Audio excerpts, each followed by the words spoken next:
Nathaniel Pierce adjusted his billion-dollar suit, the fabric a silent testament to a life of unquestioned victory. In this sterile courtroom, his divorce was meant to be the final, triumphant acquisition of his new life. He expected tears, a broken woman, the ghost of the wife he'd left behind. But then Isabelle walked in, not broken, but forged. The simple, elegant dress she wore didn't whisper of defeat. It hummed with a quiet power he hadn't seen in years. Her eyes, clear and steady, met his. In that single, unnerving glance, Nathaniel realized this wasn't an ending. It was a reckoning. The air in courtroom 4B of the Stanley Mosque Courthouse was thick with the scent of old paper and refrigerated air, a sterile perfume for the quiet deaths of marriages. Nathaniel Pierce felt impervious to it. To him, this was just another boardroom, another negotiation where his position was unassailable. He sat at the polished mahogany table, a king in his bespoke Zegna suit, flanked by Preston Maddox, a lawyer whose ruthlessness was as legendary as his hourly rate. Beside him, Sienna, his fiancée, squeezed his hand. Her touch was manicured and cool, her diamond engagement ring catching the fluorescent light in a series of sharp, proprietary flashes. She was the future, young, vibrant, a beautiful testament to his success. He had mentally rehearsed this day for months. It was the final procedural step in closing a chapter he'd already rewritten. He imagined Isabelle arriving flustered, her hair slightly askew, her eyes puffy from a night of crying. He pictured the woman he had left, a woman who had become, in his mind, a comfortable but faded photograph from a life he'd outgrown. He had prepared a look of detached sympathy, a gesture he'd practiced in the mirror of his new penthouse overlooking the glittering sprawl of Los Angeles. But the woman who pushed through the heavy courtroom doors was not a photograph. She was a stranger. Isabelle moved with a serene, almost unnerving composure. The navy blue sheath dress she wore was modest, but perfectly tailored, her dark hair pulled back in a simple, elegant chignon. There were no signs of sleepless nights. The faint lines around her eyes spoke of wisdom, not sorrow. She wasn't leaning on her lawyer for support. She walked beside him as an equal.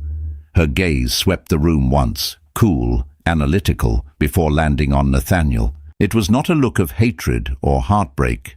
It was a look of assessment, as if she were seeing him clearly for the first time in a long while, and perhaps wasn't entirely impressed. The detached sympathy he'd prepared died on his lips. In its place, a cold knot of apprehension formed in his stomach. This was not the trembling, defeated woman his narrative required. "All rise!" the bailiff's voice boomed, and the wooden scrape of chairs filled the silence. Judge Miller, a woman with a reputation for suffering no fools, took her seat. Her eyes, sharp and intelligent, scanned the parties before her. "We are here today to finalize the dissolution of the marriage between Nathaniel Pierce and Isabelle Pierce. Mr. Maddox, I've reviewed the proposed settlement. It appears generous." Preston Maddox rose, his smile as smooth and polished as his shoes. "Indeed, Your Honor. Mr. Pierce wishes to ensure Ms. Pierce is well taken care of in recognition of their 22 years of marriage." He said it with an air of profound magnanimity, as if Nathaniel were gifting her a small country.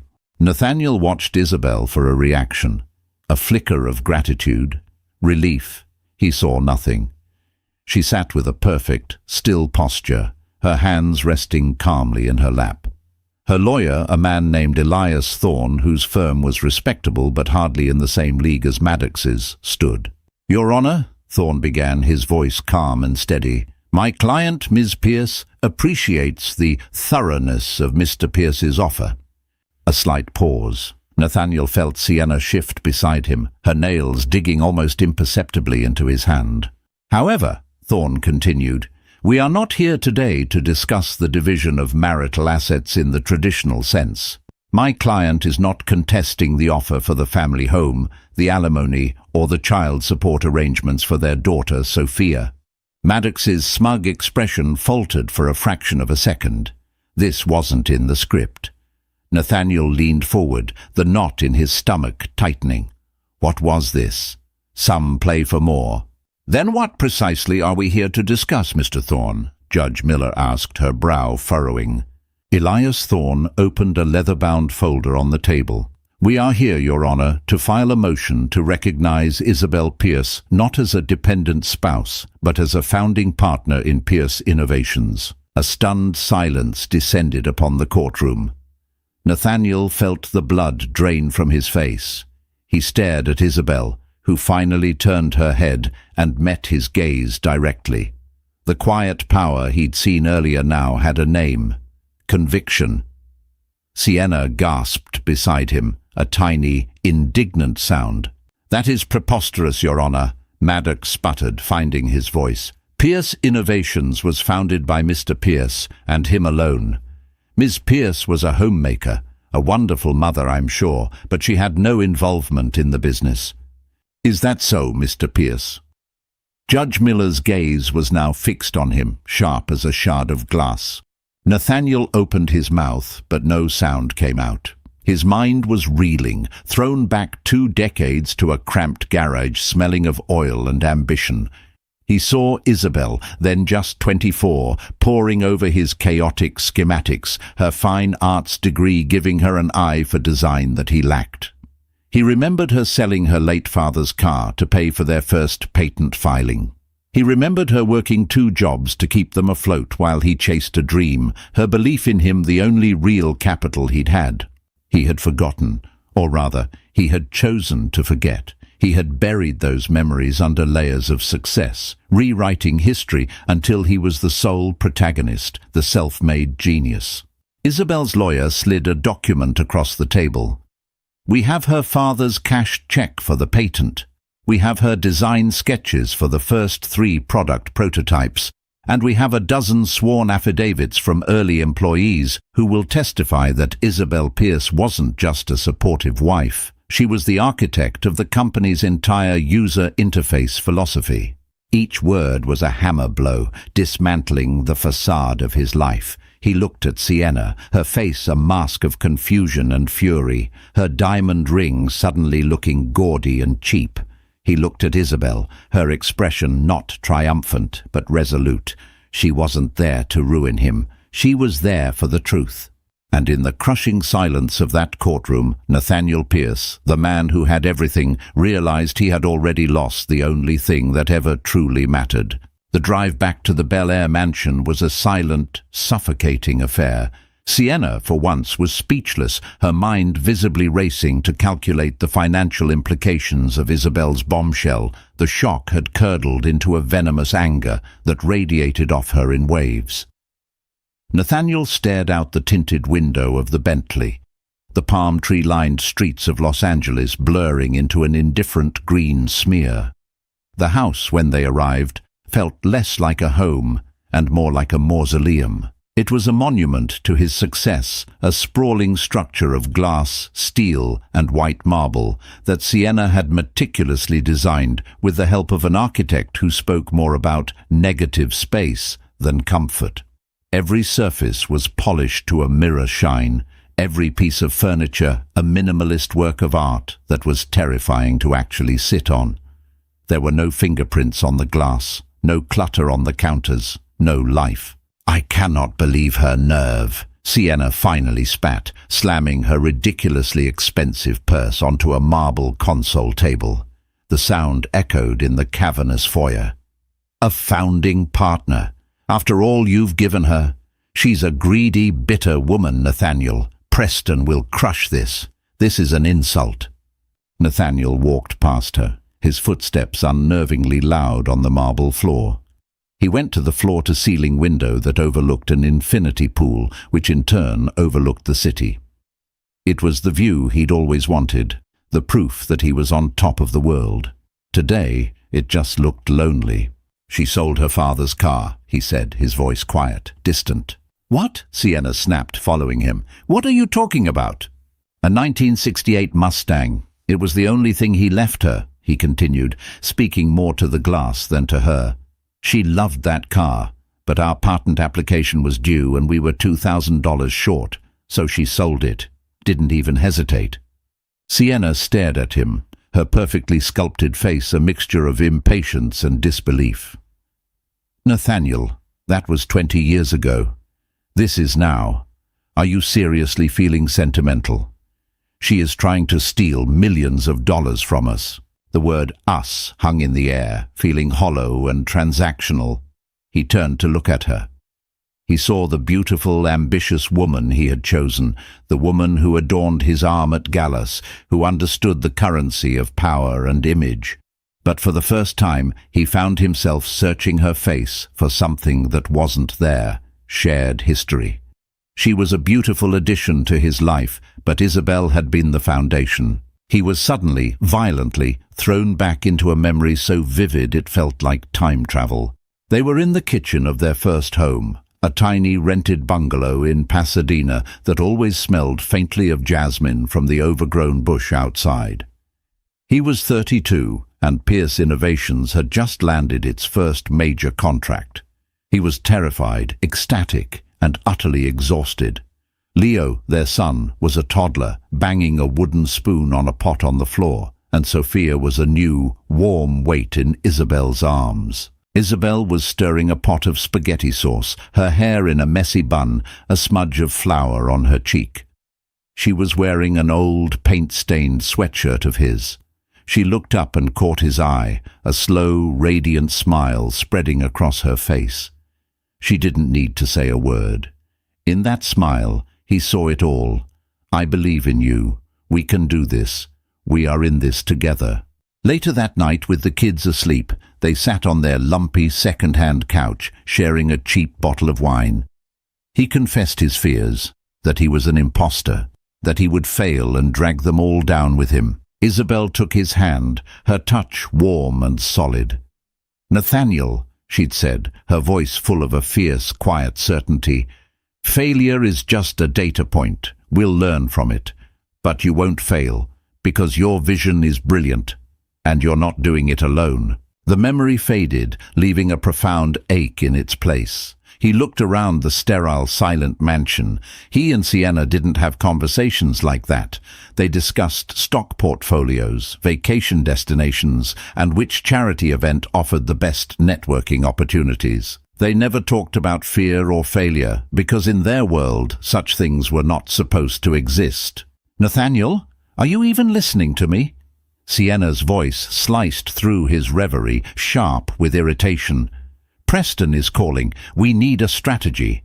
He looked at the infinity pool, its surface perfectly still, reflecting the cold, empty sky. He had built this life, this perfect, polished cage, piece by piece. He had traded the chaotic warmth of that Pasadena bungalow for this silent palace. He had traded a partner for an accessory. He thought he had upgraded, that he had shed his old life like a snake sheds its skin. But standing there, with the echo of his past ringing in his ears, he felt a terrifying, sickening realization dawn on him. He hadn't shed his old skin. He had shed his soul, and he hadn't even noticed it was gone until this very moment. He had won everything he ever wanted, and now he was bankrupt in ways his accountant could never measure. While Nathaniel was rattling around his gilded cage, Isabelle was watering her hydrangeas. Her new home was a modest, two-story craftsman in a quiet South Pasadena neighborhood, the kind of place with a wide front porch and a slightly creaky screen door. It was a world away from the Bel Air mansion, and she had never felt more at peace. The house wasn't filled with art curated for its investment value. It was filled with the messy, vibrant art of her children, framed and hung with pride. The air smelled of potting soil, lemon furniture polish, and the chocolate chip cookies Sophia was baking in the kitchen. After leaving Nathaniel, or rather, after he had announced he was leaving her, there had been a period of freefall. The shock, the betrayal, the sheer public humiliation of it had been a physical blow. For weeks, she had functioned on autopilot. Her world shrunk to the immediate needs of her children, Leo and Sophia. Her friends had rallied, expecting her to crumble. They brought casseroles and wine and spoke of Nathaniel in hushed, furious tones. They told her to hire the most vicious lawyer she could find, to take him for every penny. But as the initial shock subsided, something else took its place. It wasn't a desire for revenge, it was a slow, dawning sense of clarity. For years she had been living in Nathaniel's shadow, her own identity subsumed by her roles as wife of, mother of. The mansion had begun to feel like a prison long before Sienna's arrival, a place where her own passions, her art, her love for design, were treated as quaint little hobbies.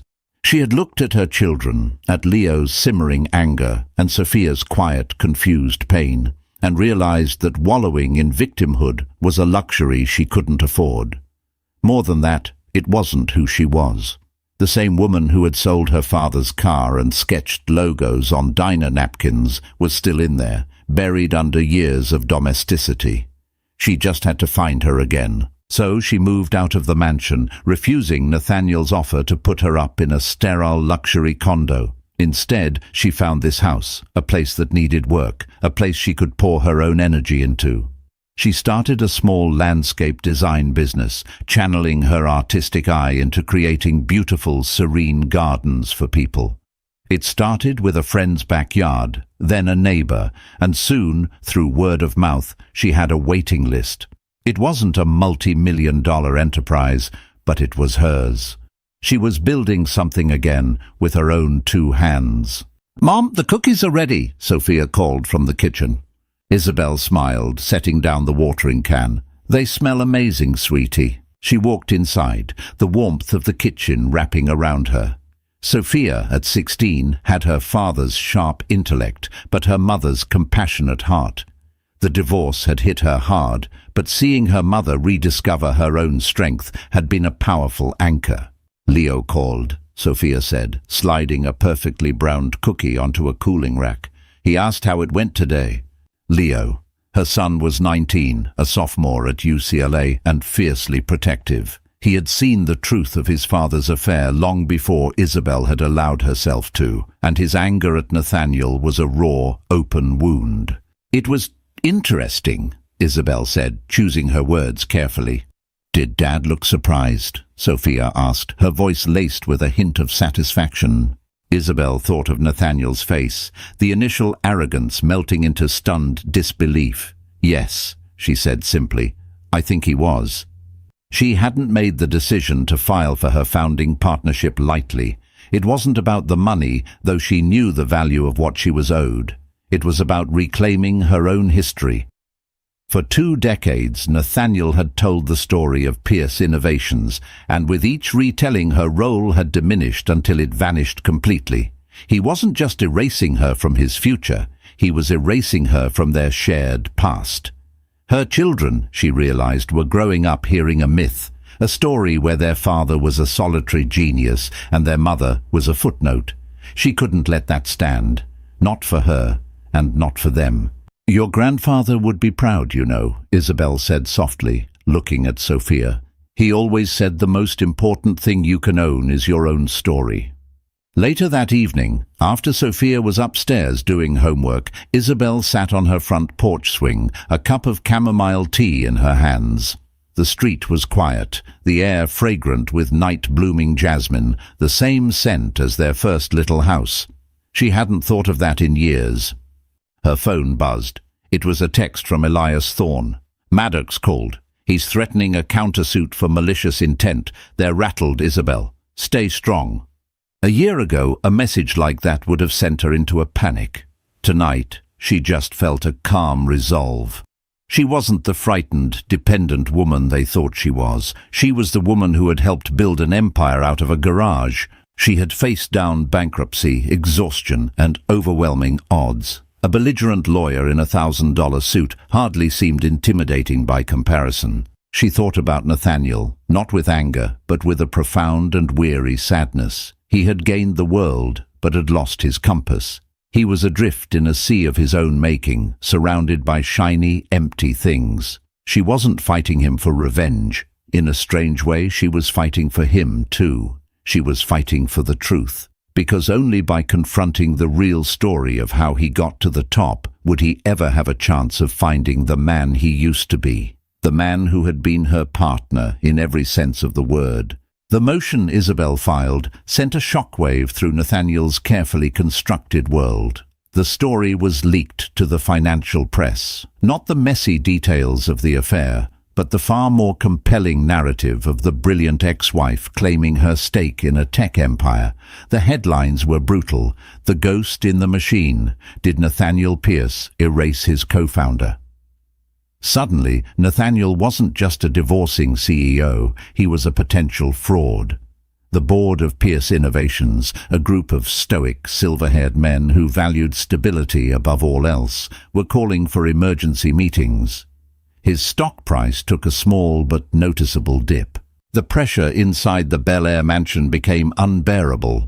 Sienna's initial fury had morphed into a frantic, obsessive campaign to manage the optics of the situation. She was on the phone constantly with PR agents and lawyers, her voice a sharp, commanding staccato that echoed through the marble halls.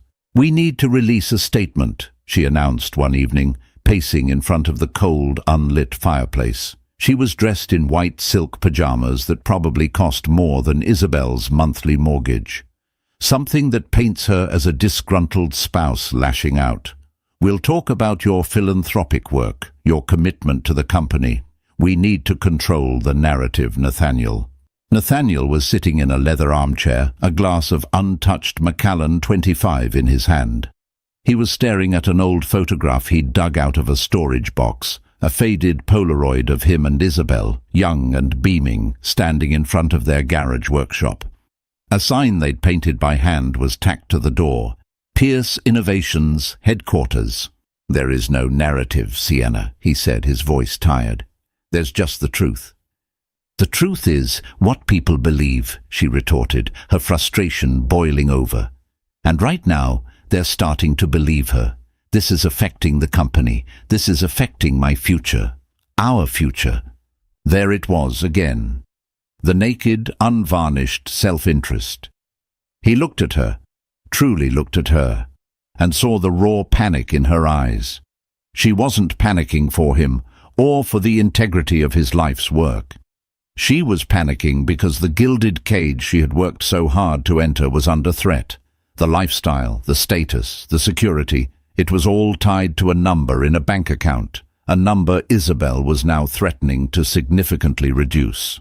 "When we first met," Nathaniel said slowly, the memory surfacing with painful clarity, "you told me you were impressed by my drive, my vision."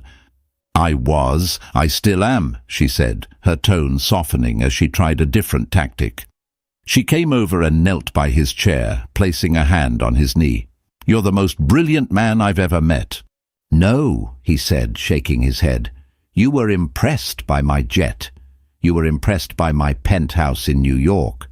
You were impressed by the fact I could shut down a Michelin star restaurant for a private dinner.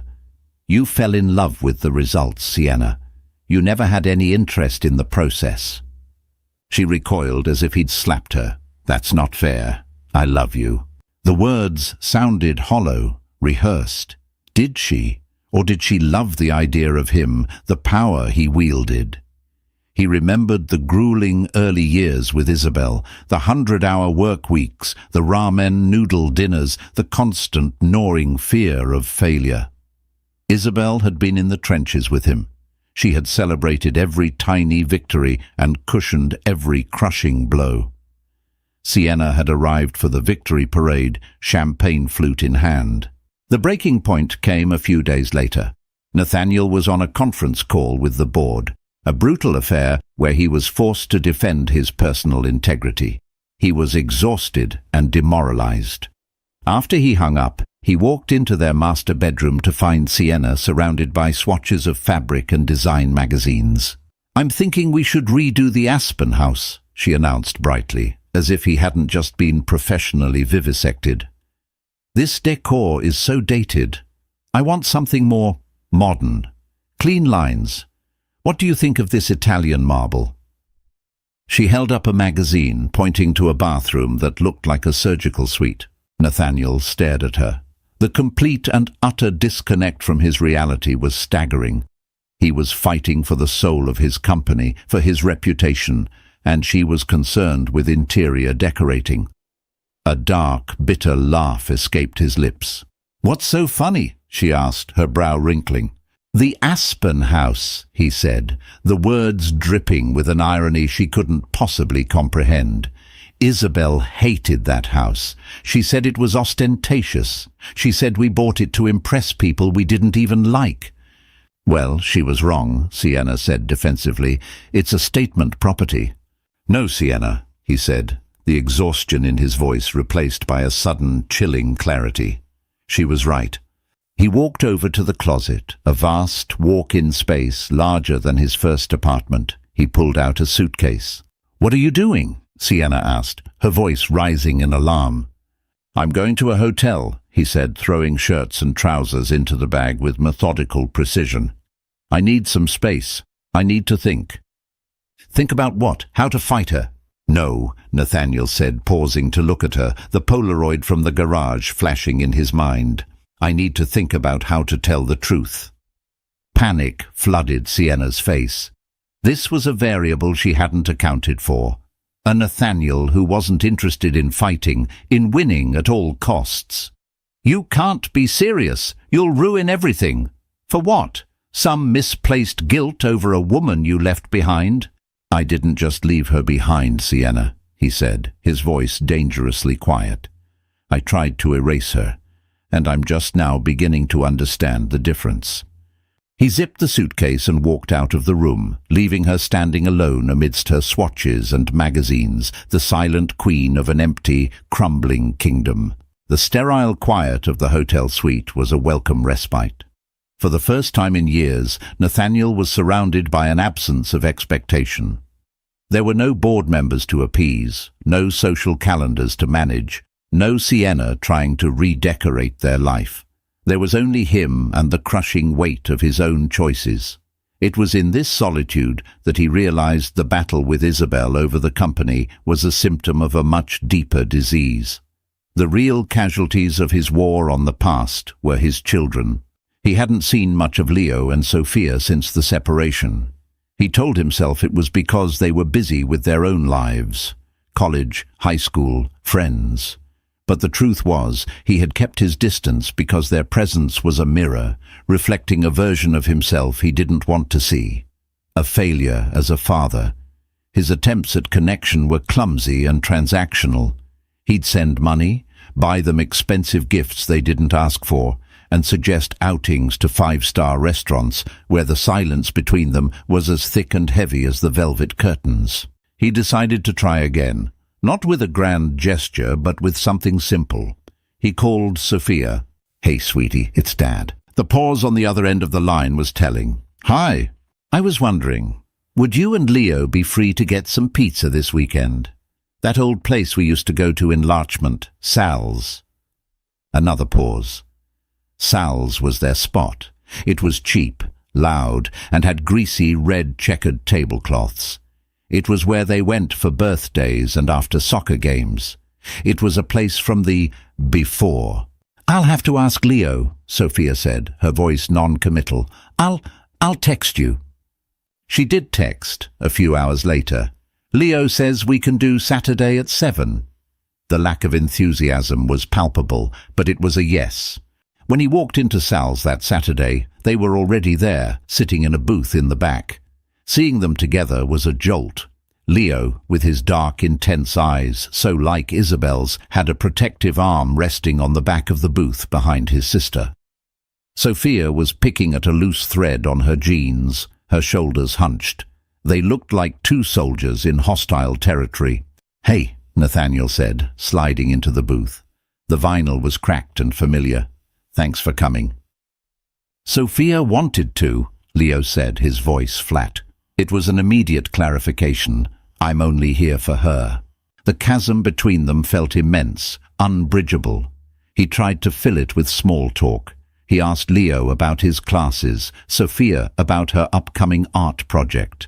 Their answers were clipped, monosyllabic. The air was thick with unspoken accusations. The cheerful noise of the pizzeria, families laughing, orders being shouted, only highlighted their own strained silence. Their pizza arrived, a large pepperoni just like they always ordered. Nathaniel served them each a slice, a simple domestic act that felt alien and performative. It was Sophia who finally broke the tension. "Mom said you moved out of the house." "Yeah," Nathaniel said, grateful for the opening. "I'm at a hotel for a bit. Just needed some quiet." "Quiet from what?" Leo challenged, his eyes narrowing. "Your fiancé getting on your nerves? Is it hard work managing the life you blew ours up for?" "Leo," Sophia whispered, placing a hand on his arm. "No, it's a fair question," Nathaniel said, looking at his son. He saw not just anger, but deep, profound hurt. "I made a mess of things. I know that." "A mess?" Leo's laugh was harsh. "A mess is when you spill something. You detonated a bomb in the middle of our family and walked away with your new girlfriend while Mom had to pick through the rubble. You call that a mess?" Every word was true. Hearing it from his son was like swallowing glass. "What you're doing to Mom now, with the company," Leo continued, his voice shaking with restrained fury. "She told us the truth about everything, how she helped you start it. You didn't just leave her, you tried to steal her whole life story. Do you have any idea what that's like? To watch your mother have to fight for the credit for her own life against the man who was supposed to be her partner?" Nathaniel had no defense. There was nothing he could say that wouldn't sound like a hollow excuse, so he just sat there and took it. "Your mother," he said, his voice hoarse, "is the most brilliant, resilient person I've ever known, and I took that for granted. I forgot who I was, who we were. I started believing my own PR. I am so sorry for all of it." It wasn't enough. An apology couldn't stitch together the wounds he'd inflicted, but it was the first honest thing he'd said to his children in years. Sophia had been quiet, her eyes welling with tears. "I miss you," she whispered, so softly he barely heard it. "I miss who you used to be." That was the blow that finally shattered him. It wasn't Leo's anger, but Sophia's quiet grief. It was the realization that his children weren't just angry at his actions, they were mourning the father he had been. A father who went to their soccer games, who helped them with their homework, who existed in their lives as a warm, constant presence, not a wealthy, distant benefactor. He looked at his two children, these incredible people he and Isabelle had raised, and saw the full, devastating extent of his choices. The money, the mansion, the praise of the business world. It was all ash. He had been so focused on building a legacy of success that he had completely destroyed his own family.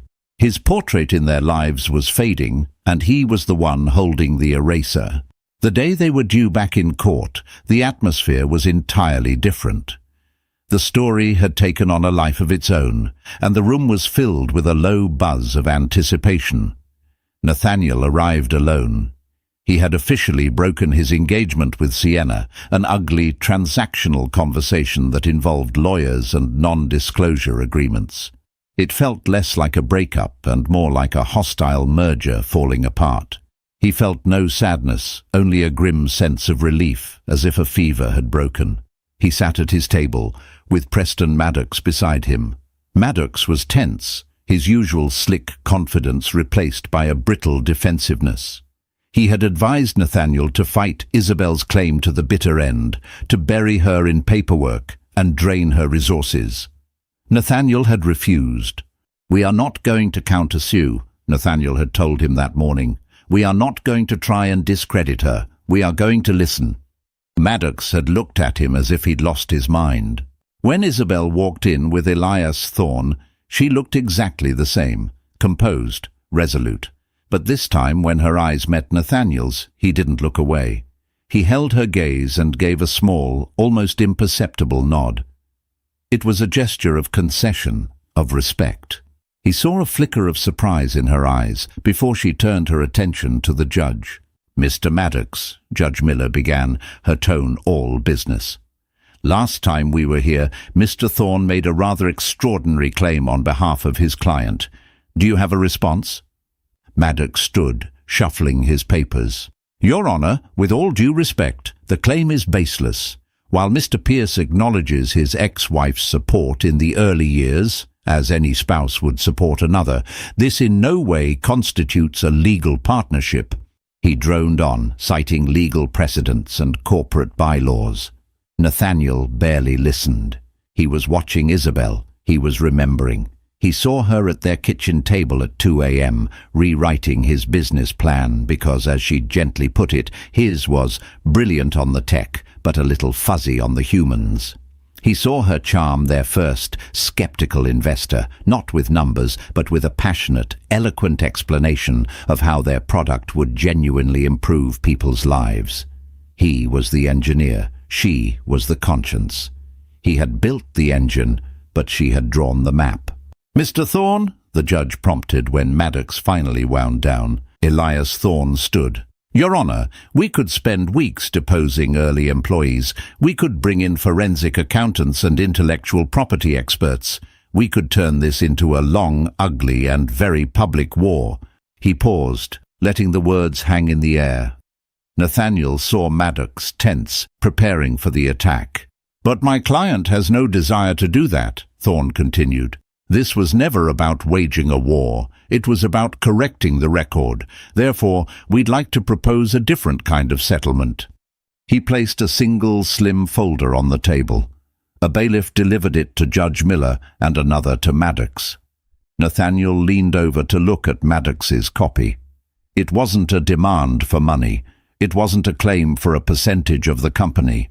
It was a single double-spaced page. At the top, in bold letters, it read, "The Official History of Pierce Innovations, the Founding Years." Below it was a narrative, a story. It detailed the company's inception, not as the myth of the lone male genius, but as the truth, a partnership. It spoke of the garage, of Isabelle's inheritance, of her design contributions, of her role in shaping the company's ethos. It didn't diminish Nathaniel's role as the technological visionary, but it elevated hers to its rightful place as co-founder, strategist, and moral compass. The final paragraph was the settlement proposal. It stated that Isabelle would waive all claims to founding shares and any financial stake beyond the standard marital asset division. In return, the document, this true history, was to be entered into the official corporate record of Pierce Innovations. It was to be framed and hung in the lobby of the corporate headquarters, and it was to be the first page of the About Us section on the company's website, in perpetuity. She wasn't asking for his money, she was asking for the truth. The silence in the courtroom was absolute. Preston Maddox stared at the page, utterly flummoxed. This was a move so far outside the legal playbook he had no response. You couldn't fight a story with a lawsuit. Judge Miller finished reading, took off her glasses, and looked from the page to Isabelle and then to Nathaniel. A slow, knowing look of profound respect dawned on her face. "Mr. Pierce?" she asked, her voice softer than before. "What is your response to this proposal?" This was the moment. The culmination of everything. He could still fight. He could revert to the man he had been, the man who won at all costs. He could save his fortune and his ego, or he could save himself. Nathaniel stood up slowly. He didn't look at his lawyer. He looked directly at Isabelle. "Your Honor," he said, his voice clear and steady, finding a strength he didn't know he still possessed. "I have read Ms. Pierce's document, and I find it to be completely accurate." A collective gasp went through the room. Her contributions were not just supportive, they were foundational. Without her, there would be no Pierce Innovations. I accept her proposal in its entirety, and I would like to state for this court and for the record that I am profoundly sorry for my attempts to write her out of a history that is as much hers as it is mine. He looked at Isabelle. For the first time, her serene composure broke. A single tear traced a path down her cheek. It was not a tear of sadness or victory. It was a tear of release. The truth, after so many years, had finally been spoken. The immediate aftermath was a blur. The bang of the judge's gavel was a starting pistol for a flurry of motion. Lawyers huddled, reporters scrambled, but Nathaniel saw none of it. He felt a strange lightness, as if a massive, invisible weight he'd been carrying for years had just been lifted. He had publicly surrendered, given up the myth he'd so carefully constructed, and in doing so, he had won back a piece of himself he thought was gone forever. Preston Maddox was apoplectic. "Nathaniel, what have you done?" he hissed as they were packing their briefcases. "You just handed her a public relations nuke. You've admitted, on the record, that the official story of your company was a lie." "No, Preston," Nathaniel said calmly, meeting his lawyer's furious gaze. "I just admitted the truth. There's a difference." He signed the last of the paperwork his lawyer thrust at him, his hand steady. He felt no regret. He saw Isabelle and Elias Thorne across the room, quietly speaking with the court clerk. He knew he had to talk to her, not to negotiate or explain, but simply to finish. He walked over, his footsteps echoing his thumping heart. Thorne saw him coming and, with a nod to Isabelle, discreetly stepped away. They stood facing each other in the now emptying courtroom. The silence between them was no longer fraught with tension, but filled with the weight of 24 years of shared history, the good, the bad, the beautiful, and the broken. "Thank you, Nathaniel," Isabelle said, her voice quiet. It wasn't the triumphant thanks of a victor, but a simple, genuine acknowledgement. "Don't thank me," he said, his voice thick with emotion. "You shouldn't have had to do any of this. It was your story all along. I'm just sorry it took me this long to remember how to read it." He searched her face, looking for the anger and resentment that he deserved to see there. But it was gone. In its place was a deep, weary sadness and something else. A flicker of the old compassion, the empathy that he had mistaken for weakness for so long. "Why?" he asked, the question escaping him before he could stop it. "Why do it this way, Isabelle? You could have taken me for millions. You could have crippled the company." She looked away for a moment, toward the large windows that overlooked the city. What would that have accomplished? Our children would see their father ruined and their mother become a bitter, wealthy woman. The company we built together would be tarnished. It would have all been for nothing. "I didn't want to destroy our past, Nathaniel. I wanted to reclaim it." She turned back to him, her eyes clear and direct.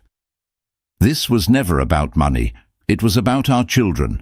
I wanted Leo and Sophia to know that the woman who raised them was not just somebody's wife. I wanted them to know that their mother helped build something important. I wanted them to know that a partnership, a real one, is about more than what's written on a stock certificate."